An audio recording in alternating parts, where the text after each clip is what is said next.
Hello. Good evening. How are we doing? It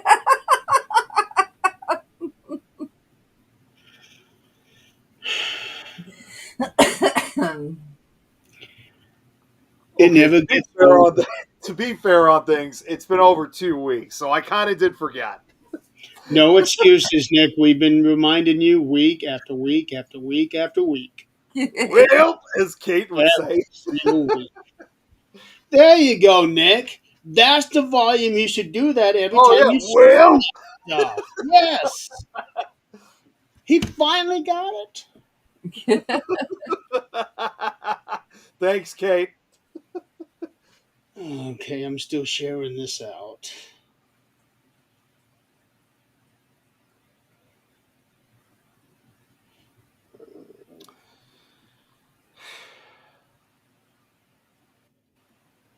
Spirit. Don't stop it. Dog's going causing trouble again, Adrian. The big white one has the big brown one's head in his mouth, Oh, jeez. and she's just Yeah. sitting there letting it happen. Yes, Kate, it's the Punisher shirt. Looks like you've had that a while. I've had it for a couple years, so yeah, it has kind of aged. I also have, I think I got two other shirts of the Punisher. Though, It's even or it's not, been I've through never. the washer, we can tell that. Well, believe it or not, I haven't even seen the movie. Believe it or not, but I mainly wear it for the most because I just like one of those guys who likes wearing shirts that has a skull on it. That's what I always wear a lot. Is there more than one movie? Because the only one I'm familiar with is the one from the 80s. I kind of thought the same thing. I thought there was only one from the '80s too. Okay. So I have to look that up. Well, I mean, it does say there's a television series of it, although I don't know if it's. Oh, I guess it is revolving around the same storyline. So yeah, sharing continuity Hey, with Howie. sharing Oh, Howie continuity says with there's a three. classmate. Hey, Ollie,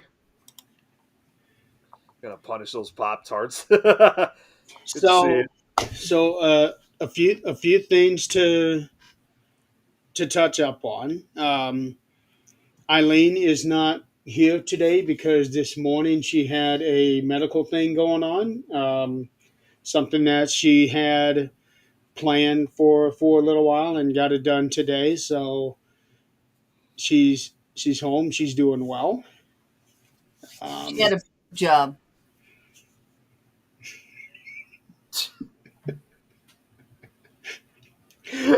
no, it wasn't that.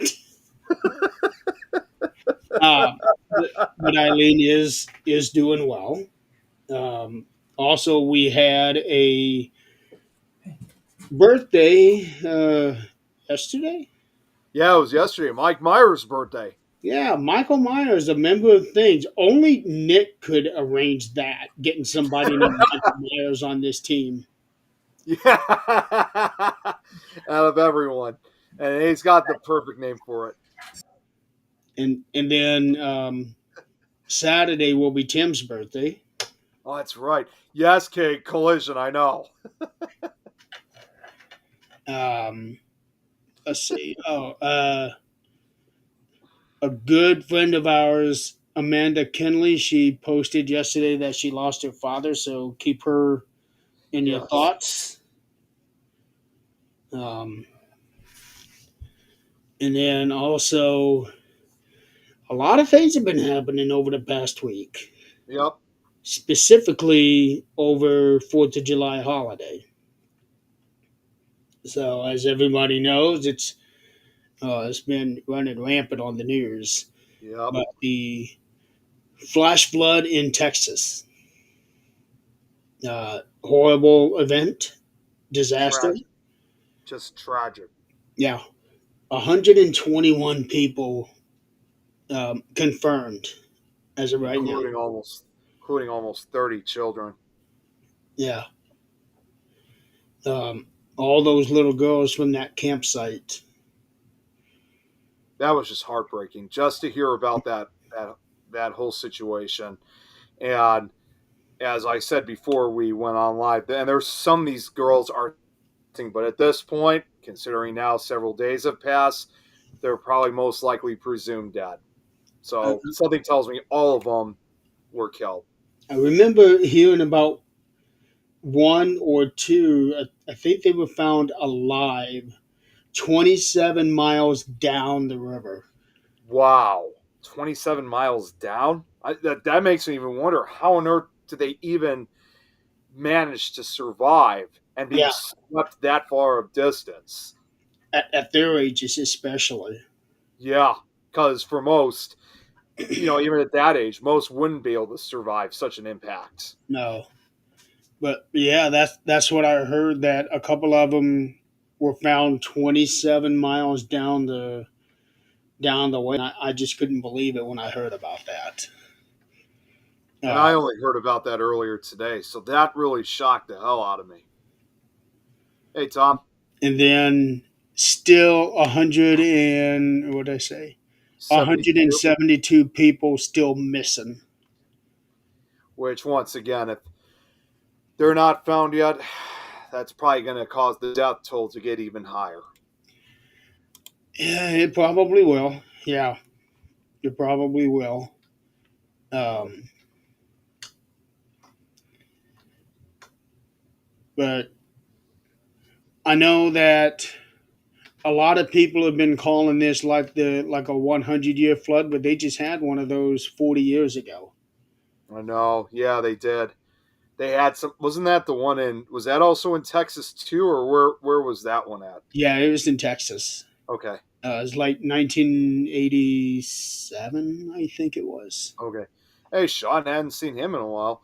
Said there were two girls. I think it You was haven't that. been around in a while. Yeah, it's been a long time. There were two girls. I think it was that were found either 3 or 4 days hanging on a branch. I think that's the one. That's the one I was talking about. That's Yeah, the one that was 27 27 miles. miles. Yeah. Um, a story like that is just amazing. That's going to be something that years down the road, because obviously we have all these survival shows and stuff. That's probably something they're going to talk about when they grow up years from now. That's going to be put on. That's probably going to be something that we'll see on television in the future. Well, these Demonstrate how girls they are definitely going to be going through a lot of therapy because Oh, this is yeah. yeah. That's not something you just move on from. Oh, definitely not. See, and once again, I mean, I've talked about this show before. I know it hasn't aired in over 10 years, but it's unfortunate. Like a show like that show I Survived, that would be that's like the perfect show for people to really talk about their experiences and go into like full detail of how they survived their ordeal. They've never, I mean, as far as I know, they've never really had kids on the show. But if the show was still running, and if it was running several years from now, that would have been the one show I think, in my personal opinion, would have been perfect for them to tell them like how they survived it. Honestly, I wouldn't even dare approach them about that because they're just kids. And No, I'm not saying I would approach them. No, not at all. yeah, well, no, even the producers of that show, Oh, well, that's true. Yeah. because asking them to relive basically what they just went through, there's no way. Maybe 20, 30 years down the road. Well, that's what I mean. A show like I don't think they ever really had kids on the show to relate about, what recently happened, because they probably interview them like about something that happened when they were kids, but they don't talk to them like about it like if they were just kids and it just happened like a few years before. That's what I mean. And I think when it comes to a show like that, I don't think even honestly the producers approach them. It's probably the survivors' decision. If they want to talk about it or not. That's the They way how I've kind of Oh interpreted yeah, it. they're not going to force them. You can't force them. No, not at all. they did have one of the girls on the news. Oh, they did. Okay. They do. Yeah, yeah. and they were talking about, it was just a small clip, and they asked how she survived, and she said that the water was rising in their cabin. Somebody broke out a window, and she just went out, and that's what she said. So I don't know whether the breaking of the window made the water rush out, so it made her go out, or if she jumped out. That wasn't clear. That's always risky either way because, and it's not just for a child. Anybody that goes in those floodwaters, especially when it's a raging torrent. Well, let's That- think about when it happened in New Orleans, when Katrina happened. Yeah, Adults, I mean, we found adults a long time later up in the attic hiding. stopping on, Tom. I'll explain later. Yeah, you're taking a break next week and last Yeah. week. Yeah. Nick, this is a guy who says he's going to take a break, and then he doesn't. To be fair, I did say except for maybe 2 or 3 shows, so it's obvious not everyone read everything of what I said. 2, 3 today, 2, 3 tomorrow. I haven't done any other than this one. I have not Oh, done here we any go. others today. Yeah, but yeah, I mean, even adults. I mean, how would we handle something like that? It's like fire engulfing you. Water's the same thing. You know you're not going to be able to breathe, regardless if it goes over your head. So, it would be a panic situation no matter how you did it. There was a man. I'm going to put a little bit of paranormal into this. Jan sent me this video from TikTok. Or no, she's not on TikTok. Anyway, it was a video, maybe a Facebook video. But a man was being interviewed, ordinary man. And he said he lived around there all his life, and he was standing, and why he was standing there, he didn't give the full story. But he went to the flood water and was standing knee deep in it. And he said, I knew how far I could go because I grew up here. And I was yelling out, can anybody hear me? I guess he went to go try to help. And he heard a scream of a little girl.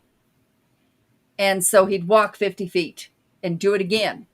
Can anybody hear me? And he said all he could hear is the flood water. So he didn't know who could hear him. And he did that several times and then heard the scream again. And when he finally got to where the scream was, he found the little girl. She was not alive. Oh my God. So how did she lead him to her body? And nobody else, I mean, the crews were all around after that.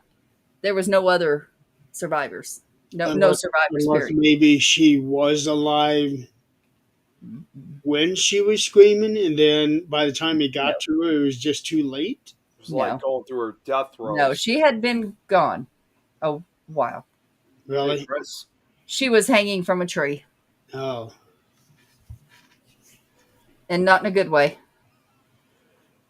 Huh? She wasn't hanging on for life. She had gotten stuck to it as the water receded. Hey, Braxton. Unless he simply heard somebody else. I don't know. And that's what was her spirit. Could be, maybe. Maybe it was like a way to make sure that her body was like not swept away, that somebody knew. Well, Perhaps, or maybe to try to residual. send that- or maybe to try to send that message that she died, and whether her body would eventually be found or not, somebody would know that she was dead and not later be presumed dead. Well, this what man, about an animal scream? I don't know. I that's a possibility. That's right, Um, Braxton. That's what we're talking about. Yeah. The interviewer never showed himself when he interviewed this man, but the man was so visibly shaken it was a bad deal. And he called his friend in the standing in the middle of the water, and he had called his friend, and his friend said, he said, I hear a scream. And he said, well, I'm sure you do. And he said, no, I think I'm going crazy. I hear a scream. And he said, well, his friend told him, he said, people have different abilities. So follow what you know. And he was on the phone with him when he found her. And he said, I'm on my way. I'm on my way.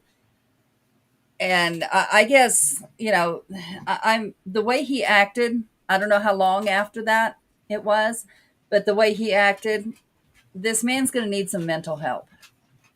He's going to need some counseling sessions. Going through something like that. I can actually kind of relate because I went through a flood myself, not a flash flood, but a flood nonetheless.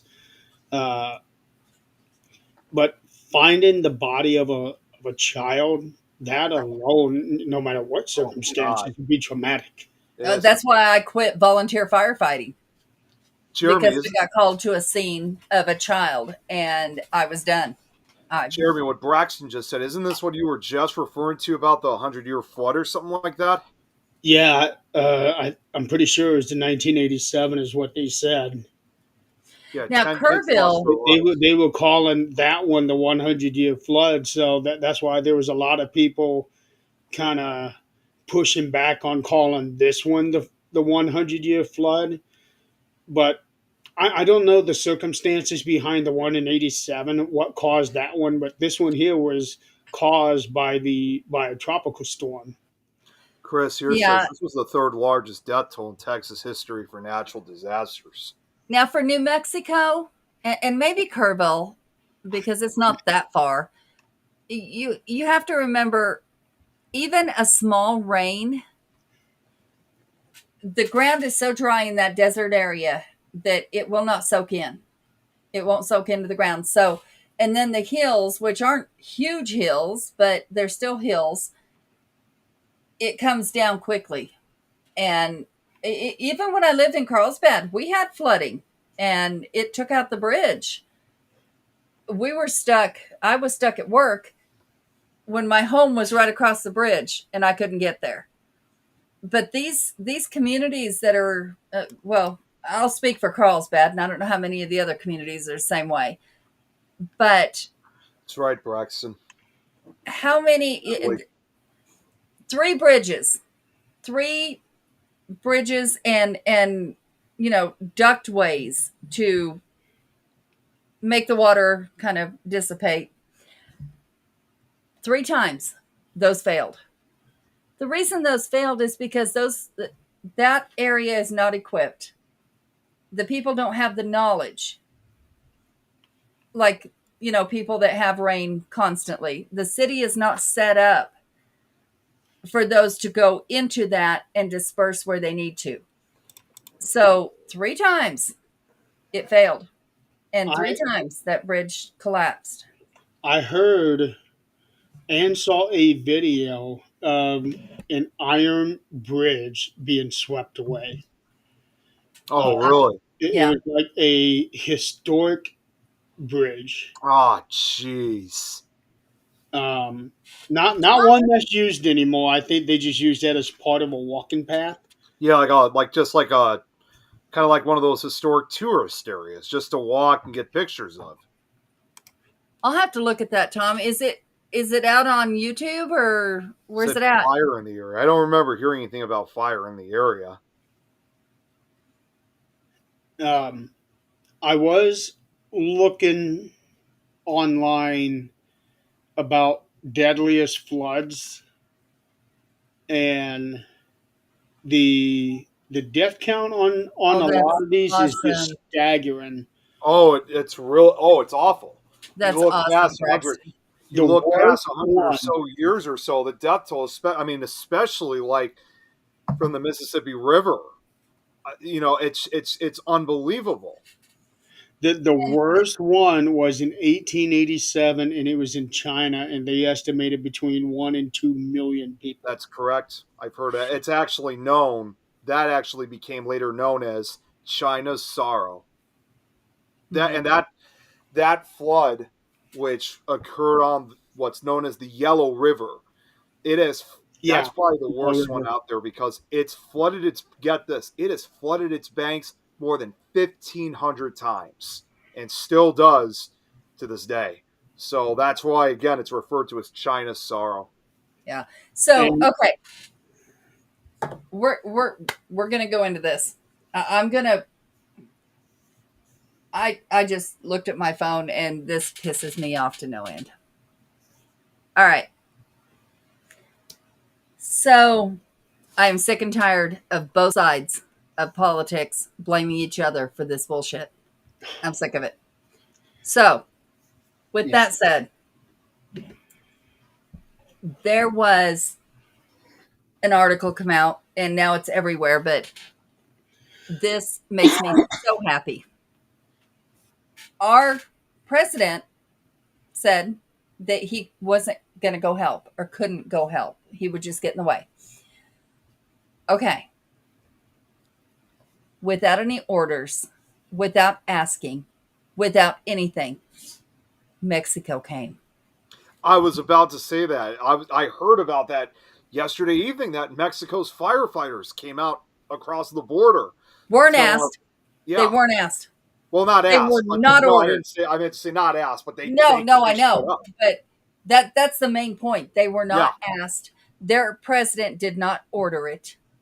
She didn't order them to come. They saw somebody in need and they came. They came with backpacks. They came with everything to try to come help. They come with boats. They come with their knowledge and they came to help. They could have gotten in trouble with the way this country is right now. They could have gotten in trouble for coming, but they did it. and they were doing it because the way how I see it is regardless of where they were from and where we were from, not only were they doing their job, but they were following probably the promise many of these guys had made promises to, like when they were probably since they were kids. They wanted to save lives. They Oh my wanted to God. save people that were in desperate need. And in a case like this, Yep. especially with the tragedy of all these kids that have Yep. died, they obviously, probably no surprise, a lot of these firefighters were probably parents themselves. Oh, good, good, good, Braxton. probably. I did not know he was going tomorrow. Hooray for him. Anyway. Yeah. Um, so yeah, you're right. Both sides need to stop. This is Yeah. getting stupid. We are becoming a country that just hates each other Yep. and hates others, and this is not okay. There was, What- go ahead. Well, it was actually going to go into another taboo since we're already in politics. But the thing that's been really aggravating me is all the people that are taking the religious side of it, saying that God sent this flood to punish people for, Yep. the whole thing with Pride Parade. Oh yeah, I Um, saw that was ridiculous. Something The about a biggest city pride raising a parade is pride here. flag, and God decided to punish with this flood. And we had a pride parade over here too in Chicago. The biggest one is right here in Denver. I Yep. walked in it. I New was York- in it. Don't New strike York me. City Yeah. had their pride fest, their pride event too. But here's the thing: we are hating on each other, and this is not okay. We are all people.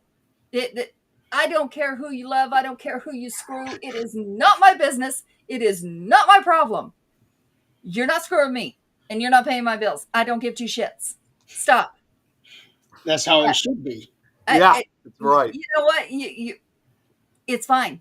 You're not messing But- with me But a or lot my. of these people are so fanatical about it that they are actually happy that this happened. Right. wishing for this to happen again. And that's where I draw the line, because once you start wishing harm or death on somebody, I'm done with you. Plain and You know, simple. it Right. gets to a point. It's like it doesn't matter. And first off, we have to remember a good majority of these victims were kids. These were innocent kids that Sure some they of which are. were not even close to 10 years old. So it's like, Right. what on earth did some of these? What on earth did they do to deserve this? But not only that, more importantly too, is that um, sorry, I almost lost my train of thought. But just, You're getting I mean, just old, the Nick.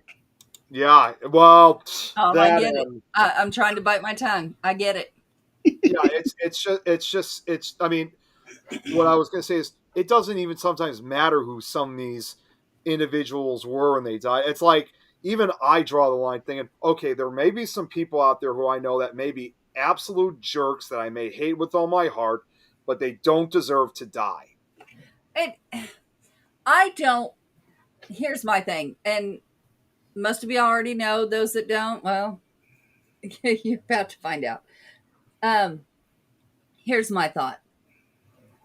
I am not a religious person. I am more spiritual than religious. I believe there's a creator. Of course I do. We didn't just land here. But would this creator that okay, let's go with the Christian culture. Yes, in the Bible, which is man written, they make him out to be a vengeful God. Hmm. And I just don't believe whoever God is vengeful. I just refuse to believe that.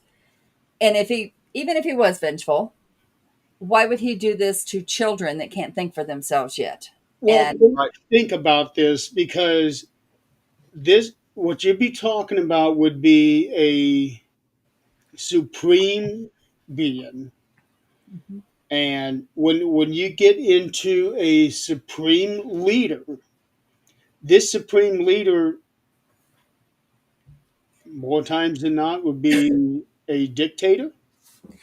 A dictator is very vengeful and doesn't care who he hurts, Nope.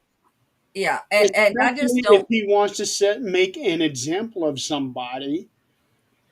Yeah, and I'm just not buying that. Now, I'm not saying I don't believe in God or a God, but here's I have read the history of the Bible. I have read the history by itself. And people put things in that Bible to scare people into doing what they want or what they need at the time. And it stuck. I Oh, don't like absolutely. that, but here we are. And so, people are blaming religion, people are blaming race, sex, sexual orientation, not sex, but maybe sex too. Fuck, I don't Yeah, know. maybe. But They'll blame on anything they can get their hands on for the most part. but the more we allow this to happen and not shut it down, and I don't mean violence, that's not what I'm saying, but not accept it to happen. Like, you know, the religious, okay, that's their belief, that's fine, whatever.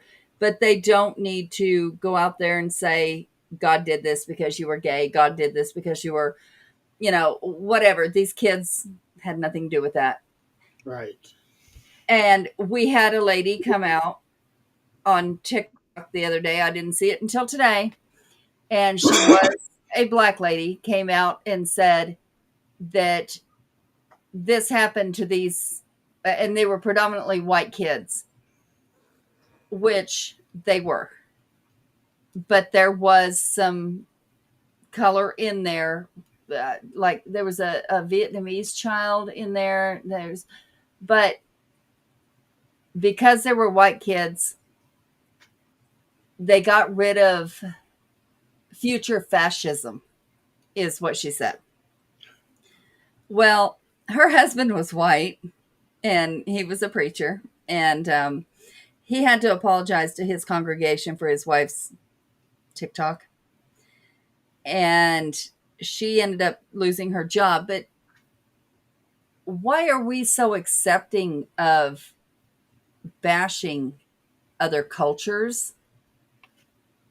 Because Other, that had basically become the norm since. and it's not okay. It's not. It's really not. None of this is okay. It's not okay for Americans to bash another country. Well, It is not okay for another country to bash us. This is not okay. Actually, it's I not take well. that And back. to be fully honest with you guys, and this just happened recently. I mean, this may sound unrelated, but it's going to go right back to it. You guys probably saw that just a day after 4th of July, I went to a wedding. And although we didn't go to the actual wedding ceremony itself because it was being taken, it wasn't at a church. It was taking place at City Hall in the city. But we did go to the reception, and the couple who've become really good friends of mine now, along with the rest of my group, they were an interracial couple. The girl was Asian, and then her husband, although he was white, he was actually Turkish. So, understandably, where they were going to have the celebration at, it was going to be, and it was my first time ever I've gone. It was at a Turkish banquet. So, in a way, I was kind of being exposed to a different culture, and of course, yeah, you get a little confused by it because it's something I've never experienced before. Because like Turkish culture. It's fun. It is. I mean, it's like, well, at the time, still, it's like, so it's a Turkish banquet. What do I know about Turkish culture? So, but I learned a lot of it, when we Yep. were there, and it was quite a remarkable experience. And not only that, Mhm. they did something special. We sat at one of those long tables, and the girl's friends, which was us, her friends sat on the right, her husband's friends sat on the left. And I was surprised to have learned that when it came to his friends, because we did see a show later on that was hosted, and they did notice our table, and they said, there's a lot of different, like a different demographic here, and indeed we were for the most part. I later found out that this guy, the Turkish guy, some of his friends, believe it or not, were Greeks, and we've always heard the old thing that the Greeks and the Turks have been enemies for thousands of years. Mortal enemies. But in this case, that wasn't the case with these guys. It was a combination of the Greeks and Turks, and it just came to show me that even if that's true and it's still ongoing to this day, regardless of their cultures, these guys obviously chose to be best friends with one another. And that was his family to begin with. And That's the thing. That's the key word right there. They chose to be friends. that's right. Just And like they said, for a lot of other people, they chose to diss somebody because of their cultures. now, I believe it or don't not, I mean, understand that. I don't. can't. Well, I believe it or can't not, get it.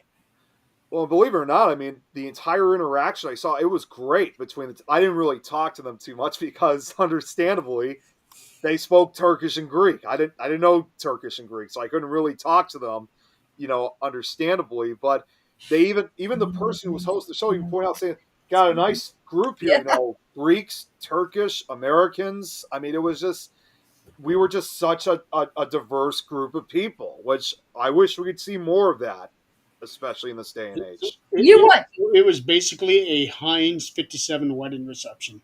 diverse. Very much so. I'm telling you, you want diverse. Nobody ever expects it out of me just because, well, look at me. Actually, when I first met my mother after she gave me up for adoption, I met her when I was like 23. And she tells me, when I talked to her on the phone, she said, I'll come down and visit you, and I'm bringing your brother and sister and this and that. And she said, but I need to warn you that I'm heavy set. The fuck? So? Okay. So I just, what she did not warn me about was my brothers and sisters don't look like me. No, my brothers and sisters are black. I was in heaven because I was like, oh my God, I actually have a diverse family. My niece, beautiful little thing. Of course, I guess she would have only been a quarter white. And I'm like, yes, finally.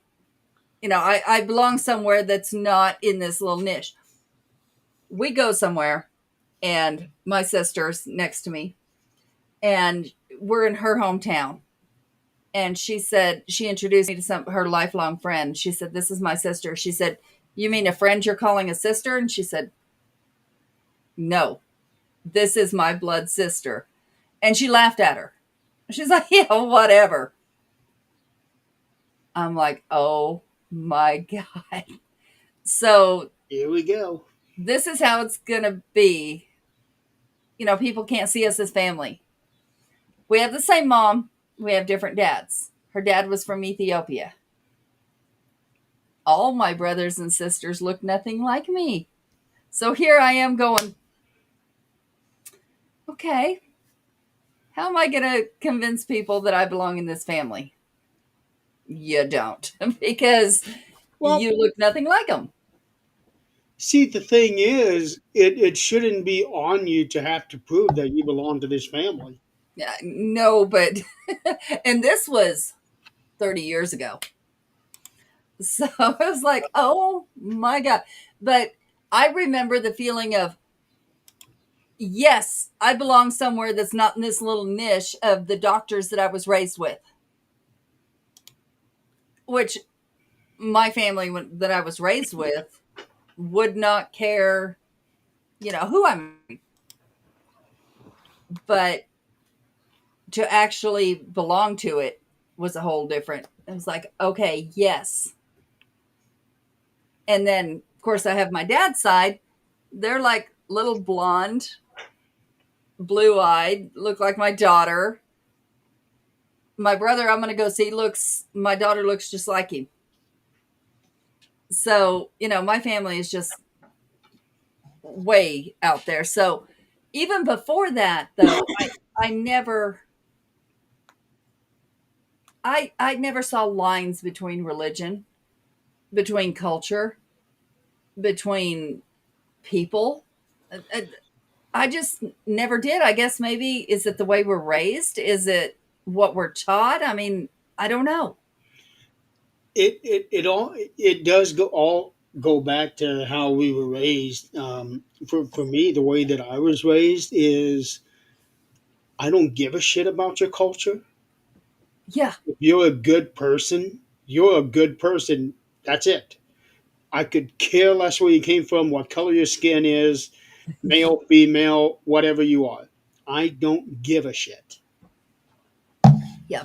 And that's kind of the same way how I pretty much was raised, although I'm saying this kind of a more comedic fashion, but I think I've told you guys a few times about this, but back in high school, my final year of high school, when I had my very first girlfriend, who she was African American. I So remember pictures of her. yeah, um, I miss her. Beautiful little girl. Pictures of you two together on your Facebook? What's that? Don't you have pictures of Yeah. you and her on Yeah. Facebook? Yep, that's correct. Yeah, I that thought- was I thought you did. her name. Her name was Iris, and not only Beautiful was she, girl. yeah, not only was she pretty, she actually and I think she still is to this day. She's actually gone into modeling.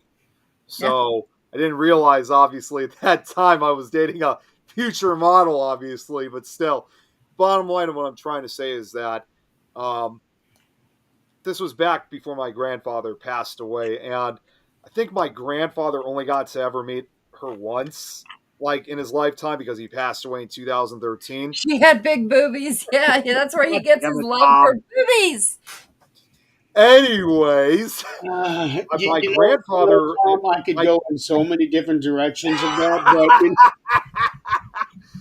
but in the spirit of television practice and standards, My grandfather at one point, however, like probably a few days after he met her, unfortunately, he did criticize me about who I was dating, like, who she was. Now, understandably, again, my grandfather was in his 90s, so unfortunately, he grew up in that era. I mean, he never did live in the South, but obviously that just persisted throughout the country, during the Jim Crow law years of segregation. So he was like, even though it was a lot less hostile in Chicago, still that's just how he saw life in those days. So Yeah. Yeah. to him, to some varying degree, he still thought, like, let's say, for example, year 2011 was still like the 50s and 60s. There was still segregation. There was all this stuff. And it really took a long time for me to correct him on this. He says to me, why are you dating her? It's like, because I really like her. And then he's like, why are you dating a black girl? And I was just like, Grandpa, it has nothing to do with her being black or anything like that. We're dating because we really like each other. We're attracted to each other. We have the same interests. We enjoy each other's company. It's not about our race or skin color. It's just, we just really enjoy being with each other. And as far as I knew too, her side of the family, as far as I was concerned, her family was very supportive of her decision. They were supportive of me. In fact, I still keep in contact with one of those family members even to this day. So eventually my grandfather accepted, but at the time, though, it kind of goes into that criticizing, when again, it wasn't supposed to be. I didn't want to date her because she was black. I dated her because for several other reasons. Well, here's the thing. We make a choice. And I'm realizing this now because I'm older. We make a choice. We either stay connected with society the way it is now, such as when I was younger, being bisexual, gay, LGBTQ plus TZ, whatever, was not a thing.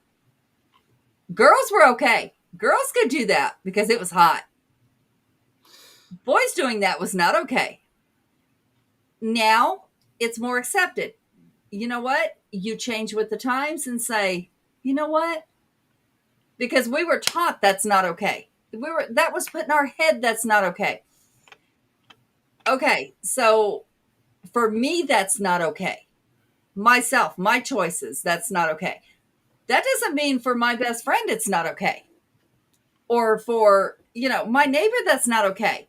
So you choose to either change with the times or you stay stuck in wherever you grew up. One of my first boyfriends was the only black dude in school. And I'm going to tell you something. There wasn't one of us that didn't want to date that boy because he was so charismatic and so handsome. He took me home to mama. And I was scared because I'm like, mama ain't never going to accept me. I don't know what you're thinking, what you're doing. You're about to screw this up. I still talk to mama to this day. She is still mama.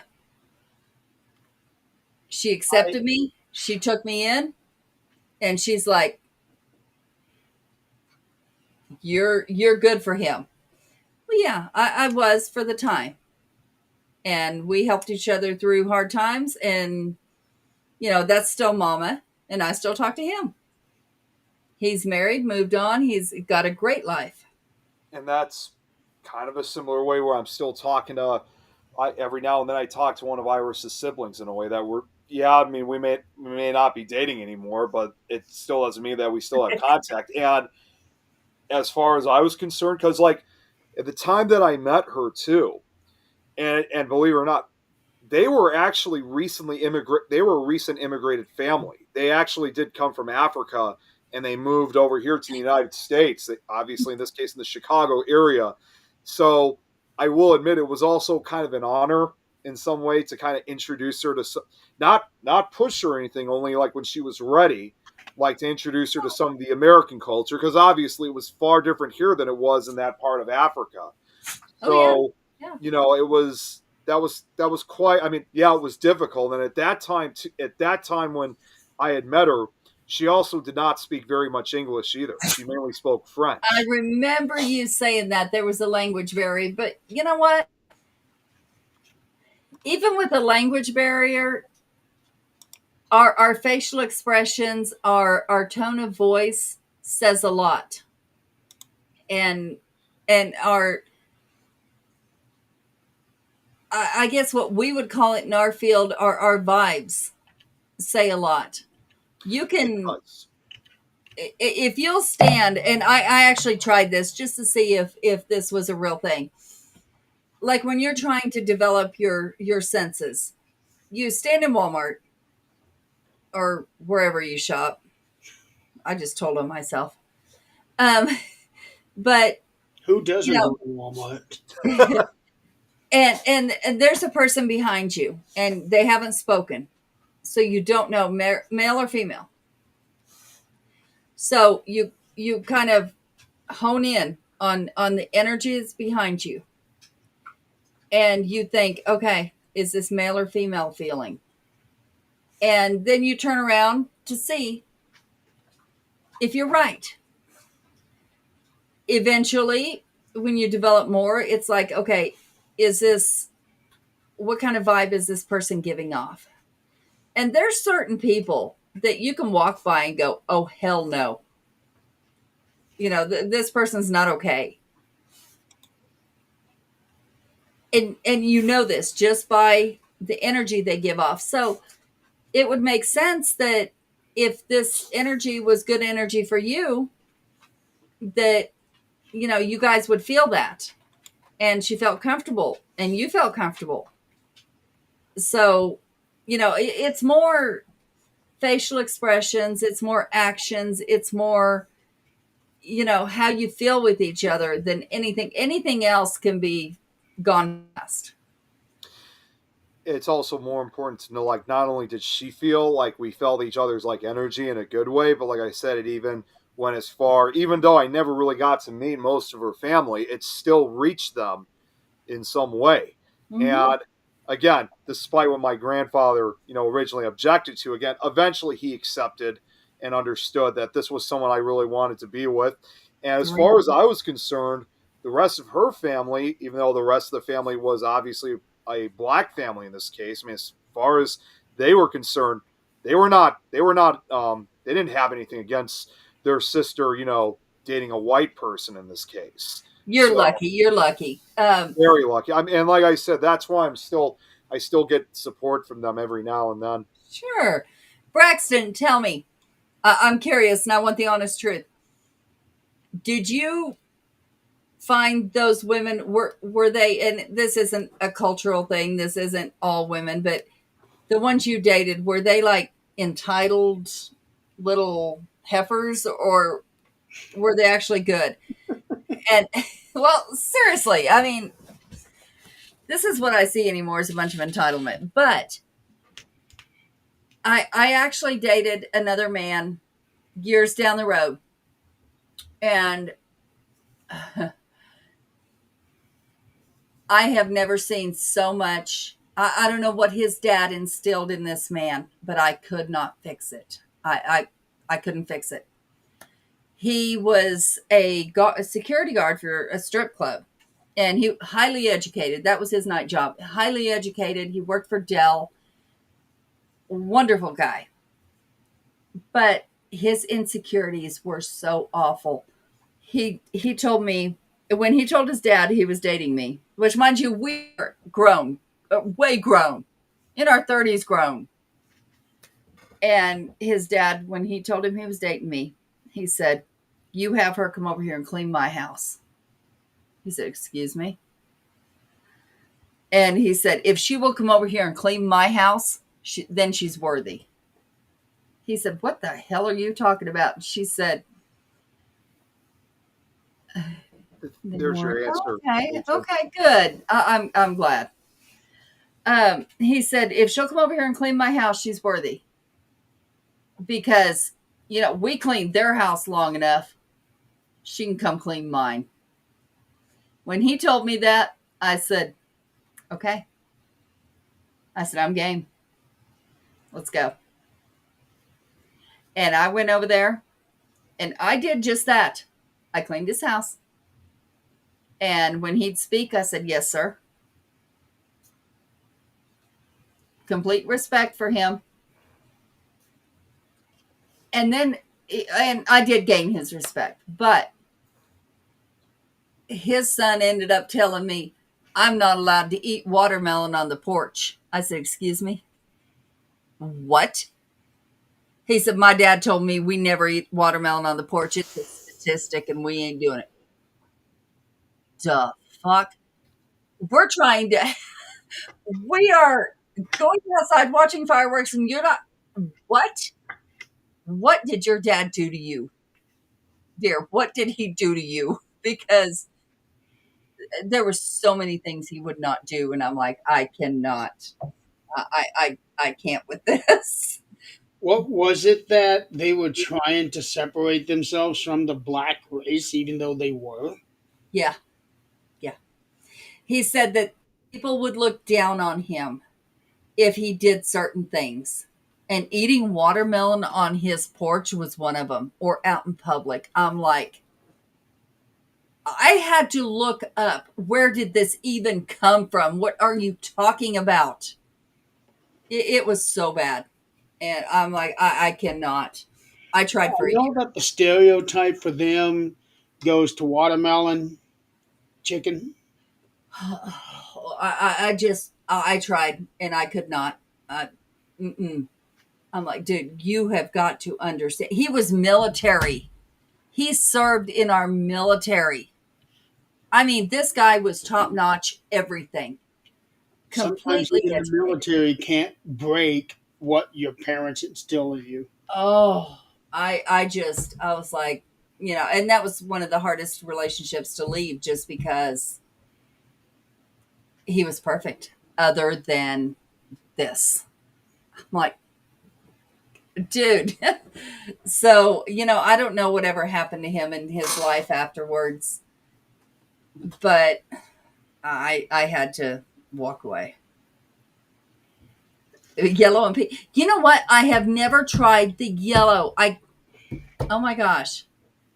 I'd never Uh, heard of yellow I watermelon. never even knew there were yellow and pink I watermelons. did know there was. I just haven't tried it. But Walmart is now selling those little bitty watermelons because I've I never can't eat a seen whole one those. of these, and I'm the only one in Are, this are house. these yellow on the outside or on the inside? Inside, inside, they're amazing.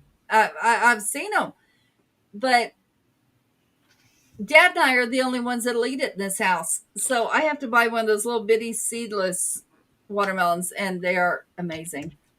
It does, Chris. Well, Yeah, absolutely, it does. well, And I'm going to get to that in just a sec. What Chris Oh, said. okay. Um, okay. I just looked them up. They remind me of mangoes. Oh, really? knock it off. Well, we never had them at our grocery store, so that's why it was kind of unfamiliar to me. But Yeah, we don't have them very often here, but our Hispanic store, I love our Hispanic store. You want to try fruit that you never see, like star fruit. yeah, we got star fruit. There's this one. It looks like star fruit, but it's got like little tentacles coming out of it. It's really weird, but just the different fruits are absolutely amazing. Which now I don't know, with the tariffs, maybe a little harder to get. No, Um, but I just heard that one tariff or one country ended up getting like a 50% tariffs now. I think it was Brazil. and China. we get so much good stuff from there. I know. Well, that's where when you really think about it, all our produce mainly comes from like Central and South America, as well as Mexico. When I Don't used to think work I in, will not drive my ass to Mexico to go get some stuff. yeah, Well, because I, like I can when I I used to can work, understand the thought process of American made. I get that. Um, Oh, oh but wow, there are just some things that are not made in America. that we enjoy. Yeah, Well, here's the thing. when I used to work in produce, I would see boxes that would say, product of Mexico, product of Guatemala, Honduras, El Salvador, Nicaragua, Belize. The I've list goes on. traveled to these places. I promise you, they are amazing when you're there. Oh, I'm sure they are. Oh my God, they There's are actually amazing. something else. I don't know if you guys know it actually exists. It doesn't come from Mexico, Central, or South America. I think it actually comes from. I think I actually found out comes from Southeast Asia, and like for example, the talk about like these different colored watermelons. Did you Oh, guys hell know? no. Did you guys know there's actually such a thing as blue bananas? Did you guys know that exists? There's I've actually I seen didn't. something about that. Yeah, they're blue bananas, although they don't have the same taste like with an ordinary yellow one, like you would expect. They say it kind of has more like what was it? It was like oh my god. It's called a blue Java banana. Yeah, they're from like Southeast Asia, from like Java and Sumatra, in those parts of Indonesia, and they have like Oh, they have like a really good taste to them. And also Northern Australia. Yeah, Northern Australia. Yeah, they have expanded to Northern Australia too. They're also known as okay, I just looked it up. They're also known as ice cream bananas. They're known for their unique taste and creamy texture, often described as having a vanilla-like flavor. While some perceive it as similar to vanilla ice cream or custard, Shut up. others note a hint of tartness and a more subtle banana flavor compared to Cavendish bananas. if you got blue balls, it's your own fault, Chris. I don't want to Wait, hear what? nothing. Oh, I see it. Now, But yeah, it actually does exist. Currants. There are some people there. I did hear they are growing some of the product here, but obviously like down in Florida. I But did for the not most know part- currants were banned. I love those. But most of the time, you can only get those like in Southeast Asia and parts of Northern okay, Australia. get this. The blue Java banana. In Hawaii, it is known as the ice cream banana. Yep. Somewhere else, it doesn't say. It's known as the Hawaiian banana. Okay, I love that. Don't jump onto that I'm bed. not even going into that. I think they're supposed to be. If they weren't, I'd worry.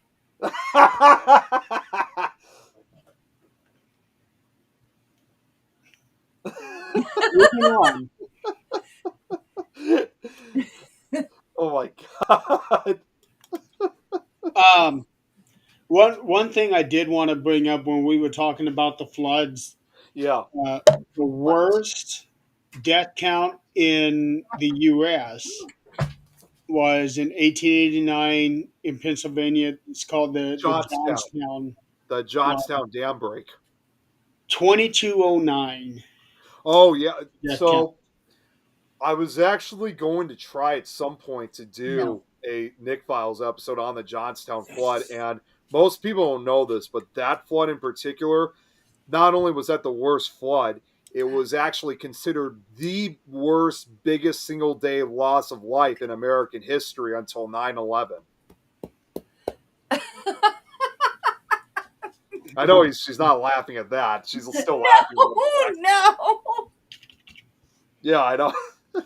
But yeah, that was a horrific event about the dam break, and no one knew anything like that was going to happen when the dam broke.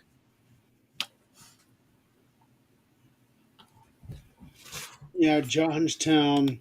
Isn't that the one where Lucy is buried in?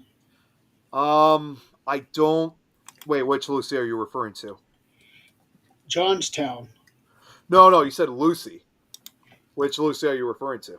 I Love Lucy. Oh no, she's buried. No, she's buried. Lucille in, Ball? Lucille Yeah. Ball. No, she's buried. I think in. Wait a minute. Well, I don't know if she I don't actually. know. Know what, yeah, she is buried in Pennsylvania, but I don't think it's the I same. think it's cemetery. Johnstown because one of the towns we have to pass on the way to Wildwood is where she's buried, and I think it's Johnstown. Oh, Oh, I would that's love right. to Oh see my her God, grave. damn it! We could have. Oh, I know that's in. No, it's no. She's buried in Jamestown in New York. Jamestown? What? Jamestown, yeah. Johnstown is further. I think that's further south. Johnstown's in Colorado. Well, and the thing about the flood about Johnstown was, it was just like I said, no one expected such a Oh, yeah. flood like this to occur, and Okay. New. Well, then yeah, who's she's buried buried in? in New York, not in Pennsylvania. Then who is it She that's is buried buried in Lakeview Cemetery in Jamestown, New York. Johnstown has their own Lakeview Cemetery. No, actually, no, that's not called. No, over there, it's not Lakeview. It's actually Grandview Cemetery. Well, she's in Lakeview. Yeah, New York Lakeview. The Johnstown is Grandview. Okay.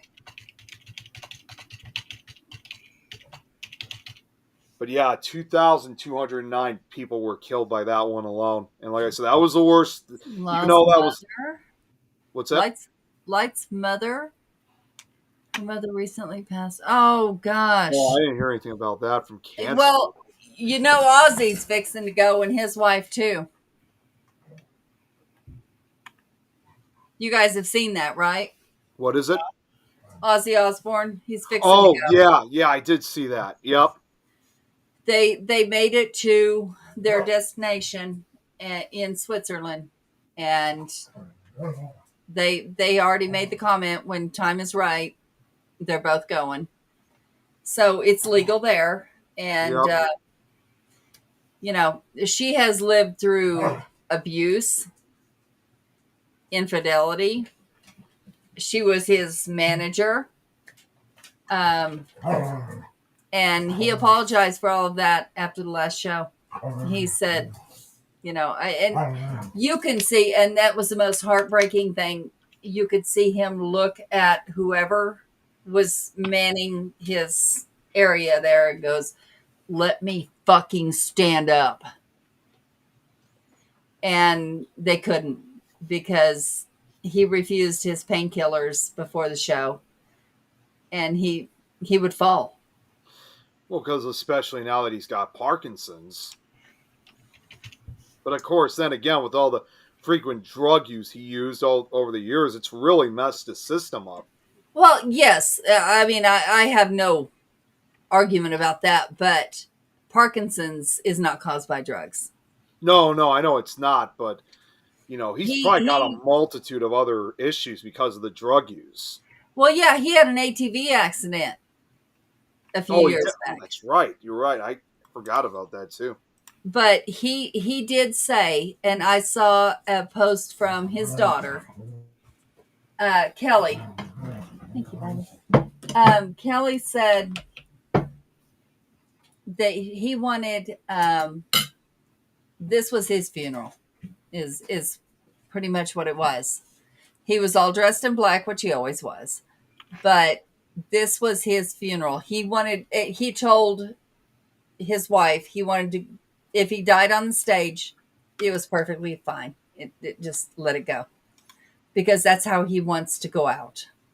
And he wanted to go out standing up, but that wasn't going to happen. So, but we're going to lose him here real soon. I gotta feel it. I hate to say it, but I don't think he's going to be here. He may have maybe like another year or two, but I think maybe even 6 months. Yeah, I mean, honestly, maybe even sooner than that. But I don't think we're going to see him. But I don't think he's going to make it to the end of 2025. He's not. But you know what? He is 77, and he got to do. Huh? Chris Evans said his birth year, 1948. He got to do what he wanted to do. Now, did I like him back then? Hell no, I did not, because I don't want to see anybody ripping rats' heads off with their teeth. Absolutely not. But knowing him later as a human and not a performer, He made bad choices. Of course he did. We all have. But Well, she stuck with him. And people want to down her because, well, she was his manager. She could have divorced him, took half of what he had, and walked away. And she didn't do it. So, I'm not buying that bullshit either. But we're losing an icon. Well, more importantly, too, because I didn't really see it very well. I couldn't really watch it back in the day when it used to actually air because I would have been too young. But yeah, you know what the television. What a baby! Listen to you. Yes, I mean because the Osborne show that they had, on MTV back in the early 2000s. I did watch actually like an episode or two, and I watched it in fact after when I was watching the Osbournes Want to Believe, which I still love that show. Just wish they could have gone beyond. Yeah, I wish they could have gone beyond more than 2 seasons, but it was still a fun show. But I just wanted to see like what it was like to watch what it was like. And first off, I got to admit, seeing Jack Osbourne as young as he was, because he was only like 16, 17 at the time, I'm thinking to myself, geez, I'm sure he probably had no idea, like years from then, years before that he would be involved in all these paranormal shows. But more importantly, I did notice, like, because you're seeing the personal lives of the Osbourne family. And I will commend one thing about Ozzy is that even if he was still making those bad choices, especially involving the drugs, at least he never brought it home to his family, at least as far as I know, because he obviously kept a lot of that away from his kids too. Well, I'm reading a thing here where she tried to commit suicide 9 years ago. Oh, really? When she found out that he had an affair with his hairdresser. Yeah, she did. She did. But Kelly, do you remember Kelly? Way back when this show first started, she was a fat little girl that was a lesbian. Well, I never knew she was a lesbian. Yeah, she was. She was a very chunky little girl that was a lesbian. She's married to a guy now, isn't she? Nope. Oh, wait, hold on. She just got proposed to. Engaged to a guy named Sidney Wilson. Yep, she was engaged during his last concert. He proposed during his last concert. Okay. And I don't know what happened to Kelly. I don't know if she had surgery. I don't know, what. She started going with her brother to paranormal things. She is actually a medium. And she found that out on the show, supposedly. I don't know, how much of that's true. But she was everything that's on paranormal TV shows. You got to take with a grain of salt, right? Yeah, right. Especially the shows in this day and age. She was with Chip Coffey. Oh, Chip he Coffey was her mentor.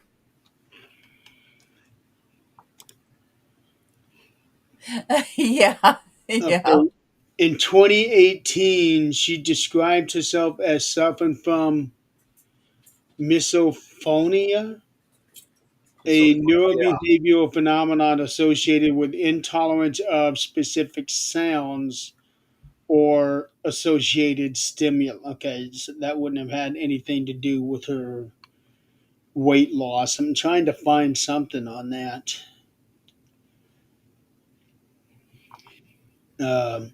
I'm not seeing anything on here where she was with another woman. You had to watch the shows. In 2006, she dated a guy named Matty Derman from Fields.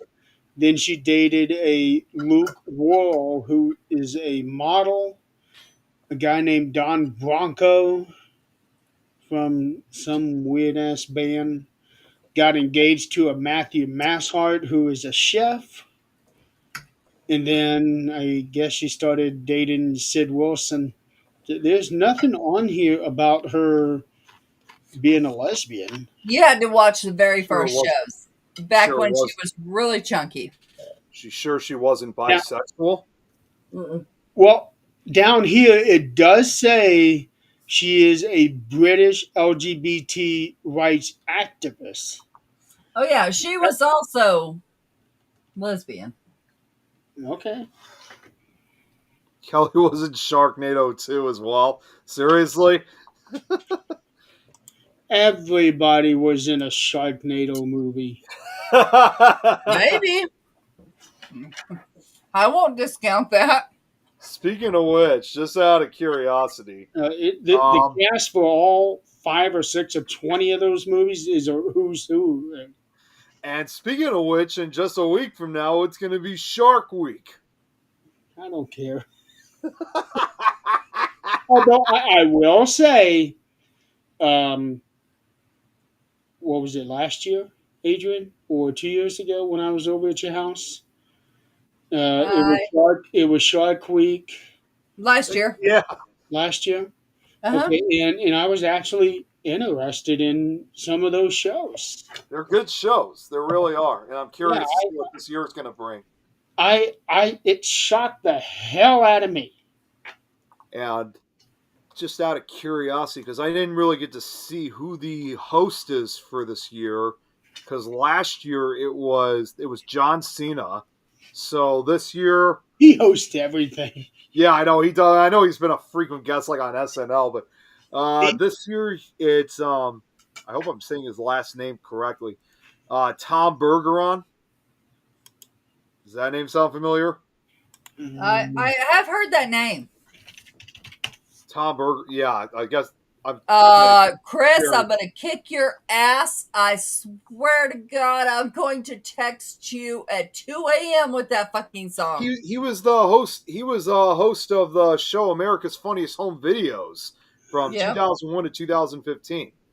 Okay.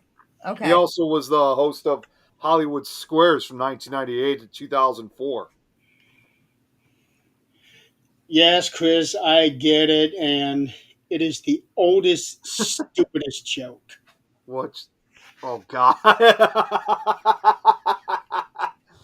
It's the thing that John Cena came up with. He's got this tagline where he says, "You can't see me," so now everybody makes a comment on one of his pictures. Why is that hat floating or whatever? Because they can't see him, and I'm thinking, jeez, that's so stupid. It was funny for the first few months, and then it got old. I'm looking at Shark Week right now on Wikipedia. They don't have a host listed for this year. No, they do. If you just look up Shark Week 2025 host, they'll tell you. It shows you immediately. It's Tom Bergeron. Oh, why didn't I think of that? Because it hasn't happened yet. They may show the past. Oh, okay. I know who he is. Yeah, I know. That's why I said he used to host Hollywood Squares and America's Funniest Home Videos. He's also host of Dancing with the Stars, I think. Yeah, he's been a big television host for well over 20, 30 years. Yeah, I see his picture. Yeah, I know who he is. He's also a comedian, too. Never knew his name. Okay.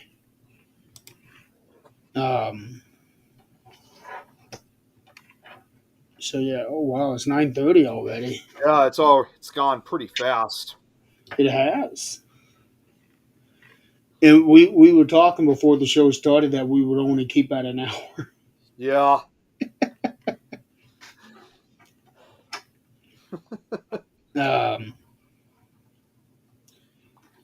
Well, we could. Well, Agent's not here right now. Yeah, I was gonna say we should at least wait until she gets back. Yeah.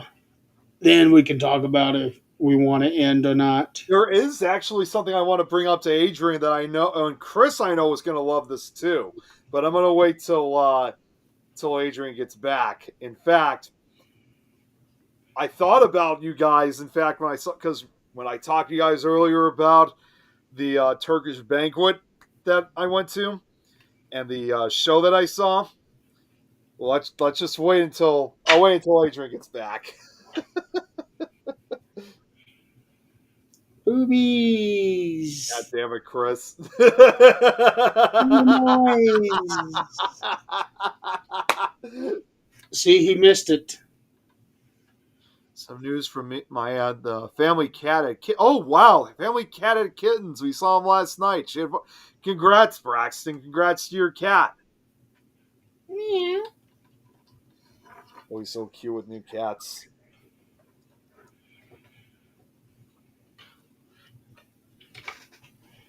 Where did Adrian go? I have no idea. She didn't even say where she was going to go. Yeah, I didn't see her leave. No, I did, but she never said anything. Hey, Adrian, you there? Did she signal? No, she didn't signal. I was under the impression that she was just going to grab something and then come right back, but Oh. she didn't say anything. See, I would go back and rewatch the live to see if maybe we missed something, but no, nothing. There is one other thing I just want to point out too, that while we're waiting for Adrian too, is that all this talk that we said about the floods and stuff. Did you hear about what was going on up in Washington, by the way, about the earthquake swarms? Earthquake storm? Swarm. Oh, swarm? No. There were news about there were 200 earthquakes, like not major ones, but small ones that were occurring kind of like in the Seattle, Washington, Tacoma area. And while that was scary enough, they were saying that it was also happening close to Mount Rainier, which sometime in the very near future, very likely chance that volcano could eventually erupt. Although they're now saying the USGS did say that there's no cause for immediate concern. But nonetheless, it did scare the hell out of everybody because they really thought Mount Rainier was going to blow its top a lot sooner. Well, okay, let's see. Mount Rainier is experiencing a swarm of hundreds of small earthquakes, the largest since 2009, so this isn't a new thing. No, it's not. The swarm, believed to be caused by hot fluids moving through faults, has calmed but could intensify. Notice that such swarms are not unusual for Mount Rainier, so it is not considered particularly active over a long time. So it may just be one of those things where it's a regular occurrence. It would have to take one major earthquake to really cause it to erupt because a lot of these are pretty small. Well, it says here that it last erupted 1,000 years ago. Yeah, there have been numerous small eruptions that have occurred over the centuries, but its last major eruption was over 1,000 years ago. The last time it erupted at all altogether was over 130 years ago, back in 1894. It hasn't given any type of eruption since. But unfortunately though, because it's it's several towns are settled around near the mountain, including part of Tacoma. Understandably, Mount Rainier, not surprisingly, has become one of the most dangerous volcanoes, in the world to eventually erupt. Because even if it was 1,000 years ago that it erupted, or even the small eruptions that it had caused, like the one back in 1894, of course, all those many years ago, those areas were less sparsely populated. Things are different now. There's hundreds of thousands of people that live in the areas surrounding the mountain.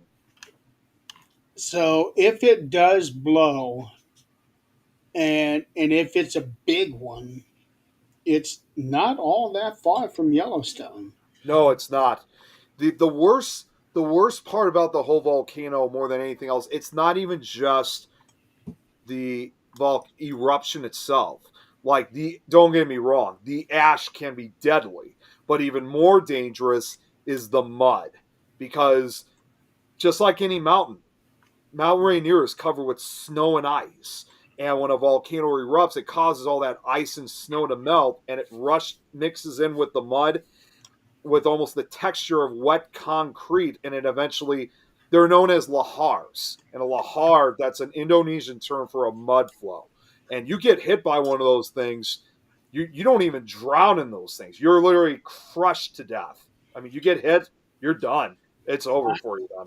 I'm looking at Google Earth on it right now, and it's just a big old white spot.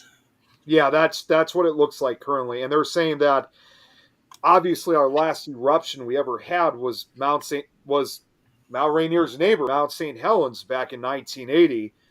And as bad as that was, again, only 57 people were killed in its 1980 eruption. But again, that area was sparsely populated. Mount Rainier, on the other hand, is fully populated. So if Mount Rainier was to erupt like Mount St. Helens did, it's going to be far more deadly and destructive. Oh yeah, Any, gonna anything keep really getting close worse. to it. In fact, if you go to those areas today, because when those lahars, destroyed several areas of that part of Washington back in 1980 from Mount St. Helens, not only did you have hundreds of homes and buildings destroyed, even surrounding countryside was completely destroyed. Even 45 years later, you go there today, and you can still see what almost looks like desert. And it's taken the land a long time to heal. So imagine the same thing with Mount Rainier and decimating all those surrounding towns, including Tacoma. There's a place somewhere in that area. I don't remember which state it is, but my parents and I went by there, and it was one of those places where there was an eruption thousands of years ago, and the whole area surrounding it is nothing but like black glass. Oh, yeah, yeah. That's what's known as Somewhere pretty in much. the northwestern part of the country, like like Washington, Oregon, They're Idaho, pretty much known.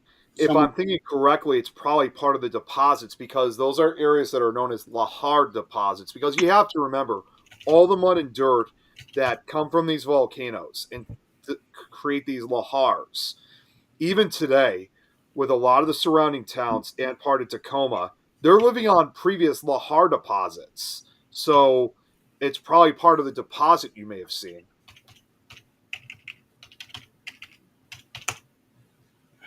And believe me, when you encounter a lahar, like I said, those things go extremely fast. I mean, they can go up to they can move at like 200 miles an hour.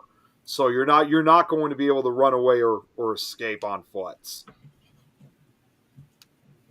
I'll have to ask my dad. Maybe he might remember. The closest thing I could really, because again, I was doing the research, the closest type of scenario for something like this to happen with Mount Rainier actually happened 40 years ago in Colombia in South America. There was a volcano that erupted in an area called Namero, and compared to Mount St. Helens, this eruption was far smaller, but it was far more deadlier. Over 23,000 people were killed by this volcano. And to make matters, I mean, when the lahars came in, just came into the area, swept all these buildings and houses, and amongst the dead and injured, several people were actually burned or even scalded because in some areas the mud is warm in the pumice that it contains. It was such a horrific tragedy. It actually became known as the Amero tragedy. So, Uh, such an event like that is pretty much the closest to what we will see eventually if Mount Rainier erupts over here. Tom, is that the one that's in Hawaii? Because I think I've been hearing about that one lately. Oh, Kilauea, yeah, that's in Hawaii. That's been erupting for years. Yeah, Chris, you become Darth Vader if you run it. No, when it comes to lahars, Chris, you're crushed. I mean, it has, like I said, it has the texture of wet concrete. We found lots of, I guess you'd call them mummies now, but people that were in all kinds of those volcanoes years ago. They hid in certain places, and you can see now where they found them with their bodies huddled. And Yeah. well, let's think about this. Here's some good news, Chris. Hope you're listening. If we get targeted, guess who's going first? Colorado. Yep. You mean like Yellowstone, right? No, Mount Rainier? no. I mean, well, Yellowstone too. If Yellowstone goes, most of America's gone. Yep. Well, not just America, North America, the entire continent. But no, I'm talking about if they target any of our nuclear systems, guess who goes first? Colorado. In the case like with Mount Rainier, I don't think it would pretty much destroy Colorado, like compared to the Yellowstone one. But with No. I know for a fact you guys would definitely be getting a lot of the ash from the volcano. Yeah, Yellowstone goes, we're gone. Yeah, hey Noreen. Yeah, that's the ultimate volcano that would destroy everything. So, yeah. My son lives in Japan, and yeah, that's no joke. Oh no, it's not. It's not. Also, the suicide forest. Yep. He's been there, which I told him never go again because he's not ready for that. He's not stable enough to do that. But that no, Japan is, oh my gosh, their culture, their everything is just so different but so intriguing. It is. It real like with Irene, she's introduced me several times to a lot of the culture, and I've done my own research on it, and it's just really fascinating. It is. Yeah, my US son, and when he comes home, he's like talking half Japanese and half. I'm like, where you at? Focus. Where you at? US and W will be the new Pompeii. Well, in a way, Tom is right if it comes to Yellowstone. The other thing, the way how I see things too, and this is something else that could be a possibility. I don't know if it would be in the case with Mount Rainier, but you also have to remember some of these volcanic eruptions can cause volcanic winters, and the most notorious of that was the volcano Mount Tambora in Indonesia, which Mhm. erupted back in 1815, over 200 years ago. That is still categorized as one of the largest volcanic eruptions ever witnessed by humans at that time. It killed over like 100,000 people, but not only that, it actually caused temperatures all around the globe to drop because of the volcanic winter. If you guys didn't know, the following year in 1816, it was just constant winters, and that actually became known as the year without a summer. I Yeah, remember hearing yeah, about I that. remember that. The Cascade Range. It goes from British Columbia all the way Oh, down. oh my God, guys, look, But he's from Washington. This guy here's from Washington right now. Yeah, We well, know who that is, that's the right, problem. guys? If you're there in Washington, you're going to be one of the first to go. yeah. Well, Uh, that's where Rainier is located. I'm telling you, I know him. I promise you, he ain't going nowhere. He's one of the chosen ones. I promise you, he ain't going nowhere. So, what were you going to say, Jeremy? So, in the Cascade Range, which starts in British Columbia, comes down Washington, Oregon, and I think into California. Yeah, I don't know if California. it goes Yeah, California down has some that far. volcanoes too in the yeah. northern part of the But state. it's called the Osceola Lahar That's or correct. Yes. flow. That is what I think I saw when we were over there. It says here it's a debris flow um, that descended from the summit and northeast slope of Mount Rainier, a volcano in this Cascade Range during a period of eruptions about 5,600 years ago. That's Um, I've heard about that too. Tom, So his that show sounds don't end for right. 15 minutes. I know. He wants me. They want me to join Minecraft, and I Oh, thought I we were going to end. understand that completely. His show don't end till 15 minutes. That Yeah, I his know. first priority. It was supposed to end a half I hour. honestly thought we were going to go pretty short, but I guess we're going to the. But of course, this conversation has gotten interesting at the same time. It has. I'll catch up with you guys. You guys go ahead. Nick is ours, Tom. Hands off. I'm basically everyone's bitch. You said it. But anyways, you were saying though, Jeremy. I want to see you in those leathers and cuffs. Too bad I don't have the power to change Nick's name, because that's what I would change it to. Everybody's bitch.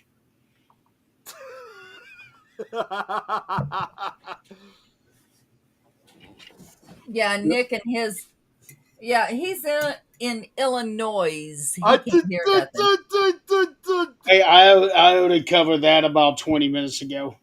But apparently we needed it again. There we because- go. That works. That works. Now, just make sure you don't forget to change that when you get on Fear Fans next week. or Nikki's show or some of the other shows. Right. But no, I think that was where we were at Osceola. I think that was where we went. Tom, don't Because start. it's right there in that area, and the timeline is right. I think that's the one. Illinois. Well, and Jeremy, when you also mentioned about like the Cascade Range, I mean, some people have also asked too, like when you even think of some like the chances of Mount Rainier eruption, compared also to the eruption of Mount St. Helens back in 1980. You know, even back in 1980, prior to the eruption of Mount St. Helens, people didn't honestly think that there was ever going to be like another eruption like it would eventually be, because, you know, obviously, yes, that was a very different time. You know, prior to Mount St. Helens, we hadn't really had an eruption in the continental United States. I mean, up again, prior to 1980, last real volcanic eruption prior to Mount St. Helens was Mount Lawson in California in 1915, over 100 years ago. And so, you know, who remembers that period of time even then? Well, when you look at the Cascade Range, there is a number of volcanoes and mountains that I think are suspected to be volcanoes. Yeah. You got Mount Hood, Yep. Mount Rainier, Three Mount si- Shasta. Three Sisters. That's another. So they may all Yeah, be. I've got a jar of it. Oh yeah, check this out. Like what Ugasa had said. She said his mom told him about the St. Helens eruption. Yeah, I remember hearing the stories about that. It turned day into night very quick. Yeah, Happened I've yeah, got happened a at- jar of that Yeah. Mount St. Helens Yeah, ash. it happened. Began at 8:32 that morning on May 18th, 1980, and that was also the very first volcano ever in history, and still is to this day.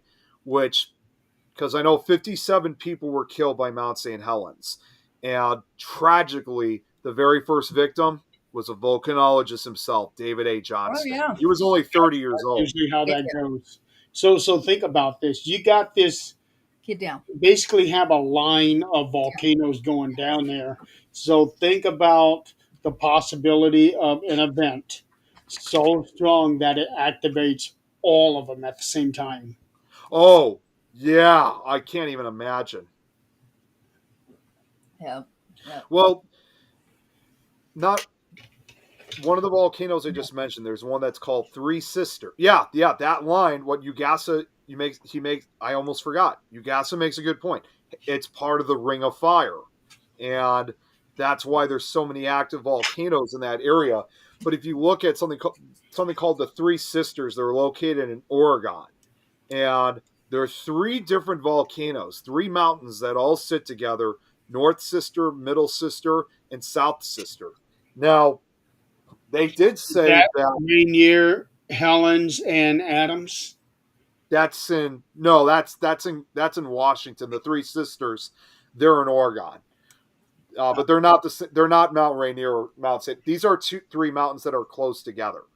But They did, however, say that neither North Sister nor Middle Sister are likely to ever resuming eruptive activity. But they still said, however, South Sister, on the other hand, is the one that's likely to erupt because its last eruption compared to the other two was roughly 2,000 years ago.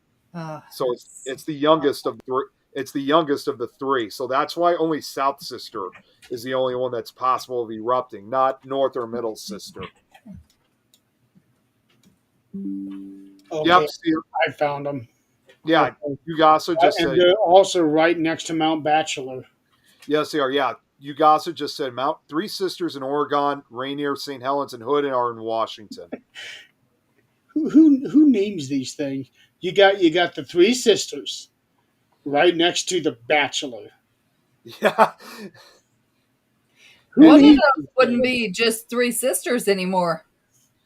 Well, and each sister mountain has their own individual name, and those names are even though they're called North, South, and Middle Sister, they have again they have uh, individual. So North Sister is known as Faith, which is the oldest and most highly eroded of the three, with zigzagging rock pinnacles between glaciers. Then Middle Sister is known as Hope, which is a basaltic stratovolcano that has also erupted more vicious andesite, dacite, and I don't even know how to say that one. It's also the smallest and least studied of the three. And South Sister, the one that's in danger of erupting, is called Charity. That's the tallest of the trio, standing at over 10,000 feet.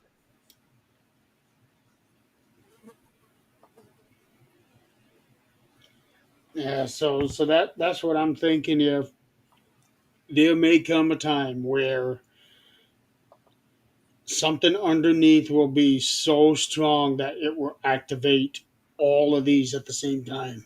It's going to blow its top. I mean, that's almost roughly half of the country, not just again for the United It's States, even not parts it's of not the going to blow its top. It's going to blow an island out into the Pacific. yeah. Well, it's not only just going to be in that part of the United States. That's going to extend even into parts of southwestern Canada. It'll probably have major effects on the entire continent. Really.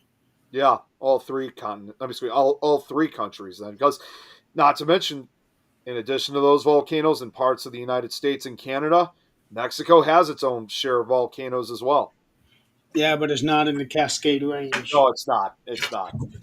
But you get the idea. See that's what kind of concerns me because the Cascade Range is right there by the San Andreas Fault. That's right. And that's not the only fault line that exists. There's like 8 of them. Because there's also the Hayward Fault, which they're saying that's the next There's one the that's water probably. model. But there's also Yeah, the but Hayward we're Fault. concerned about what can affect our country. No. Yeah. Well, and the Hayward Fault is the one they think could be the next one that could make the next big earthquake. So, it's right along the Ring of Fire area. And what Braxton said, if you've all seen 2012, which I have, the explosion will be to that magnitude. They didn't really go wrong with how they showed the explosions. Mm. Yeah, the whole tectonic plates in Japan, as Chris said, in Australia, it's that bad. It's going to have a domino effect. Well, the plates in Japan are connected to the plates for us.